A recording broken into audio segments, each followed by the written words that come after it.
Hello friends, welcome to Sonu special. ನೀವಿನ್ನೂ ನನ್ನ ಚಾನಲ್ನ ಸಬ್ಸ್ಕ್ರೈಬ್ ಮಾಡ್ಕೊಂಡಿಲ್ಲ ಅಂದರೆ ನೀವು ನೋಡ್ತಾ ಇರೋ ವಿಡಿಯೋ ಕೆಳಗೆ ಈ ರೀತಿ ರೆಡ್ ಕಲರಲ್ಲಿ ಸಬ್ಸ್ಕ್ರೈಬ್ ಅಂತ ಇರುತ್ತೆ, ಅದರ ಮೇಲೆ ಕ್ಲಿಕ್ ಮಾಡಿ. ಹಾಗೆ ಪಕ್ಕದಲ್ಲೇ ಬೆಲ್ ಐಕನ್ ಕಾಣಿಸುತ್ತೆ, ಅದ್ರ ಮೇಲೆ ಕೂಡ ಕ್ಲಿಕ್ ಮಾಡ್ಕೊಳ್ಳಿ. ಅಲ್ಲಿ ಹಾಲ್ ಅನ್ನೋ ಬಟನ್ ಮೇಲೆ ಕ್ಲಿಕ್ ಮಾಡ್ಕೊಳ್ಳಿ. ಅದರಿಂದ ನಿಮಗೆ ನಾನು ಮಾಡೋ ವೀಡಿಯೋಸ್ ಪ್ರತಿಯೊಂದು ನೋಟಿಫಿಕೇಷನ್ ಆಗಿ ಬರುತ್ತೆ. ಹಾಗೆ ಇಲ್ಲಿ ಕಾಣಿಸ್ತಾ ಇರೋ ಲೈಕ್ ಬಟನ್ ಮೇಲೆ ಕೂಡ ಪ್ರೆಸ್ ಮಾಡಿ. ನಾನಿವತ್ತು ಇನ್ಸ್ಟಂಟಾಗಿ ರವಾ ಪಡ್ಡುನ ಯಾವ ರೀತಿ ಮಾಡೋದು ಅಂತೇಳಿ ತೋರಿಸ್ಕೊಡ್ತಾ ಇದ್ದೀನಿ. ಬನ್ನಿ ನೋಡ್ಕೊಳ್ಳೋಣ. ನಾನಿಲ್ಲಿ ಮೊದಲಿಗೆ ಒಂದು ಕಡಾಯಲ್ಲಿ 2 ಟೀ ಸ್ಪೂನಷ್ಟು ಎಣ್ಣೆನ ಬಿಸಿ ಮಾಡಲಿಕ್ಕೆ ಇಟ್ಟಿದ್ದೀನಿ. ಅದಕ್ಕೆ ಒಂದು 1/4 ಟೀ ಸ್ಪೂನಷ್ಟು ಸಾಸಿವೆ, ಹಾಗೆ ಒಂದು 1/4 ಟೀ ಸ್ಪೂನಷ್ಟು ಜೀರಿಗೆ ಕೂಡ ಹಾಕ್ಕೊಂಡಿದ್ದೀನಿ. ಅದು ಚಟಪಟ ಅಂತ ಸಿಡಿದ ಮೇಲೆ ನಾನಿಲ್ಲಿ 1 ಟೇಬಲ್ ಸ್ಪೂನಷ್ಟು ಕಡಲೆಬೇಳೆ, ಹಾಗೆ 1 ಟೇಬಲ್ ಸ್ಪೂನಷ್ಟು ಉದ್ದಿನಬೇಳೆ ಹಾಕ್ಕೊಂಡು ಫ್ರೈ ಮಾಡ್ಕೊತಾ ಇದ್ದೀನಿ. ಬೇಳೆಗಳೆಲ್ಲ ಗೋಲ್ಡನ್ ಬ್ರೌನ್ ಬರೋವರೆಗೂ ನಾವು ಇದನ್ನು ಫ್ರೈ ಮಾಡ್ಕೋಬೇಕಾಗತ್ತೆ. ಈ ರೀತಿ ಮಸಾಲ ಎಲ್ಲಿ ಹಾಕ್ಕೊಂಡು ಮಾಡ್ಕೊಳೋದ್ರಿಂದ ನಮಗೆ ಪಡ್ಡು ತುಂಬಾ ಟೇಸ್ಟಿಯಾಗಿ ಬರುತ್ತೆ.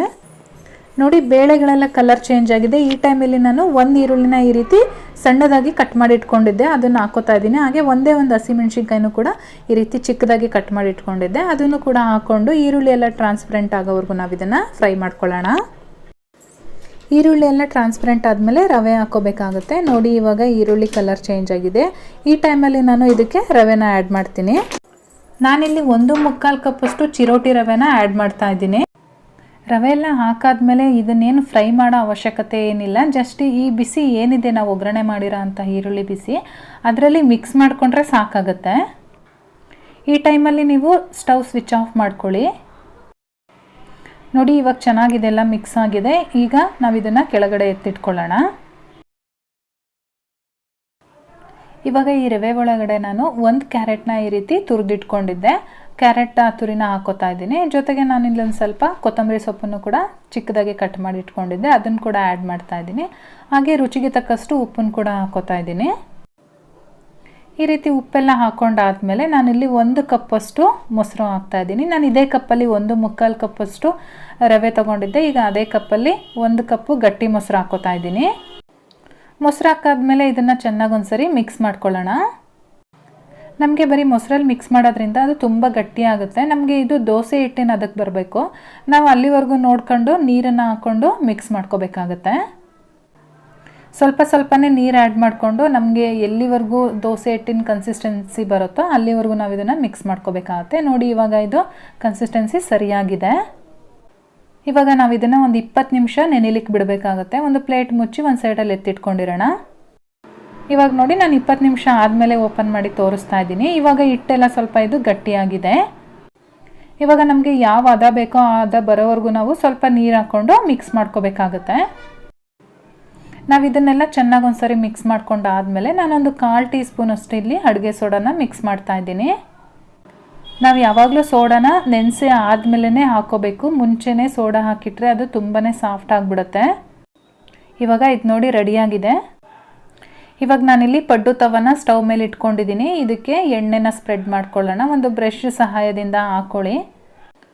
ಬ್ರಷ್ ಇಲ್ಲ ಅಂತ ಹೇಳಿದ್ರೆ ಒಂದೊಂದು 1/4 ಟೀ ಸ್ಪೂನಷ್ಟು ಎಣ್ಣೆನ ಅದರೊಳಗಡೆ ಹಾಕ್ಕೊಳ್ತಾ ಬನ್ನಿ. ಈ ರೀತಿ ಎಣ್ಣೆ ಎಲ್ಲ ಹಾಕ್ಕೊಂಡಾದ್ಮೇಲೆ ನಾವು ಈಗ ರೆಡಿ ಮಾಡಿ ಇಟ್ಕೊಂಡಿದ್ದೀವಲ್ಲ ರವೆ ಮಿಶ್ರಣ, ಅದನ್ನು ಇದರೊಳಗಡೆ ಹಾಕ್ಕೊಳ್ತಾ ಬರೋಣ. ಇದು ತುಂಬ ಏನು ಫ್ಲಫಿಯಾಗಿ ಬರಲ್ಲ, ಹಾಗಾಗಿ ನೀವು ತುಂಬ ಎಷ್ಟು ಇಡಿಸುತ್ತೋ ಅಷ್ಟೂ ಕೂಡ ಹಾಕೋಬೋದು. ಈ ರೀತಿ ಎಲ್ಲ ಕಡೆ ಫಿಲಪ್ ಮಾಡ್ಕೊಂಡಾದ್ಮೇಲೆ ನಾವಿಲ್ಲಿ ಒಂದು ಲಿಡ್ ಕ್ಲೋಸ್ ಮಾಡಬೇಕಾಗುತ್ತೆ. ಲಿಡ್ ಕ್ಲೋಸ್ ಮಾಡಿ ನಾವು ಒಂದು 2 ರಿಂದ 3 ನಿಮಿಷಗಳ ಕಾಲ ಲೋ ಮೀಡಿಯಮ್ ಫ್ಲೇಮಲ್ಲಿ ನಾವು ಇದನ್ನು ಬೇಯಿಸ್ಕೋಬೇಕಾಗತ್ತೆ. ನೋಡಿ, ನಾನೊಂದು 2 ರಿಂದ 3 ನಿಮಿಷ ಆದಮೇಲೆ ನಾನಿಲ್ಲಿ ಓಪನ್ ಮಾಡಿ ಇದನ್ನು ಉಲ್ಟಾ ಮಗ್ಚಾಕ್ತಾ ಇದ್ದೀನಿ. ಮತ್ತು ಈ ಕಡೆನೂ ಅಷ್ಟೇ ನಾವು ಒಂದು 2 ರಿಂದ 3 ನಿಮಿಷಗಳ ಕಾಲ ಇದನ್ನು ಮತ್ತೆ ಬೇಯಿಸ್ಕೋಬೇಕಾಗತ್ತೆ. ಹೈ ಫ್ಲೇಮಲ್ಲಿ ಇಡಕ್ಕೆ ಹೋಗಬೇಡಿ, ಆದಷ್ಟು ಲೋ ಮೀಡಿಯಮ್ ಫ್ಲೇಮಲ್ಲೇ ಇಟ್ಕೊಂಡು ಇದನ್ನು ಬೇಯಿಸ್ಕೊಳ್ಳಿ. ಒಂದು 2 ರಿಂದ 3 ನಿಮಿಷಗಳ ಕಾಲ ಈ ಕಡೆನೂ ಬೇಯಿಸ್ಕೊಂಡಾದ್ಮೇಲೆ ನಾವೊಂದು ಸರ್ವಿಂಗ್ ಪ್ಲೇಟ್ಗೆ ಇದನ್ನು ಸರ್ವ್ ಮಾಡ್ಕೊಳ್ಳೋಣ. ಇದನ್ನು ಚಟ್ನಿ ಜೊತೆ ಸರ್ವ್ ಮಾಡಿ ತುಂಬಾ ಚೆನ್ನಾಗಿರುತ್ತೆ ತಿನ್ನಲಿಕ್ಕೆ. ಮಾರ್ನಿಂಗ್ ಟಿಫನ್ಗಂತೂ ತುಂಬಾ ಟೇಸ್ಟಿಯಾಗಿರುತ್ತೆ. ಬಿಸಿ ಬಿಸಿ ಇದ್ದಂಗೆ ಸರ್ವ್ ಮಾಡಿಕೊಡಿ. ಟಿಫನ್ ಬಾಕ್ಸ್ ತೊಗೊಂಡೋಗೋಕ್ಕೂ ನಿಮಗೆ ತುಂಬಾ ಚೆನ್ನಾಗಿರುತ್ತೆ. ಫ್ರೆಂಡ್ಸ್, ನೋಡಿದ್ರಲ್ಲ, ಇವತ್ತಿನ ರೆಸಿಪಿ ನಿಮಗೆಲ್ಲ ಇಷ್ಟ ಆಗಿದೆ ಅಂತ ತಿಳ್ಕೊತೀನಿ. ಇಷ್ಟ ಆಗಿದ್ರೆ ದಯವಿಟ್ಟು ಲೈಕ್ ಮಾಡಿ, ಹಾಗೆ ನಿಮ್ಮ ಫ್ಯಾಮಿಲಿ ಮತ್ತು ಫ್ರೆಂಡ್ಸ್ ಜೊತೆ ಶೇರ್ ಮಾಡ್ಕೊಳ್ಳಿ. ಹೇಗೆ ಬಂತು ಅಂತ ಹೇಳಿ ನನಗೆ ಕಮೆಂಟ್ ಮಾಡಿ ತಿಳಿಸಿ. ಹಾಗೆ ನನ್ನ ಚಾನಲ್ನ ಸಬ್ಸ್ಕ್ರೈಬ್ ಮಾಡೋದಂತೂ ಮರಿಬೇಡಿ ಫ್ರೆಂಡ್ಸ್. ನಾನು ಮತ್ತೆ ನಿಮಗೆ ಇನ್ನೊಂದು ಈಸಿ ರೆಸಿಪಿಯೊಂದಿಗೆ ಸಿಗ್ತೀನಿ. ಅಲ್ಲಿವರೆಗೂ bye bye, take care, thank you for watching.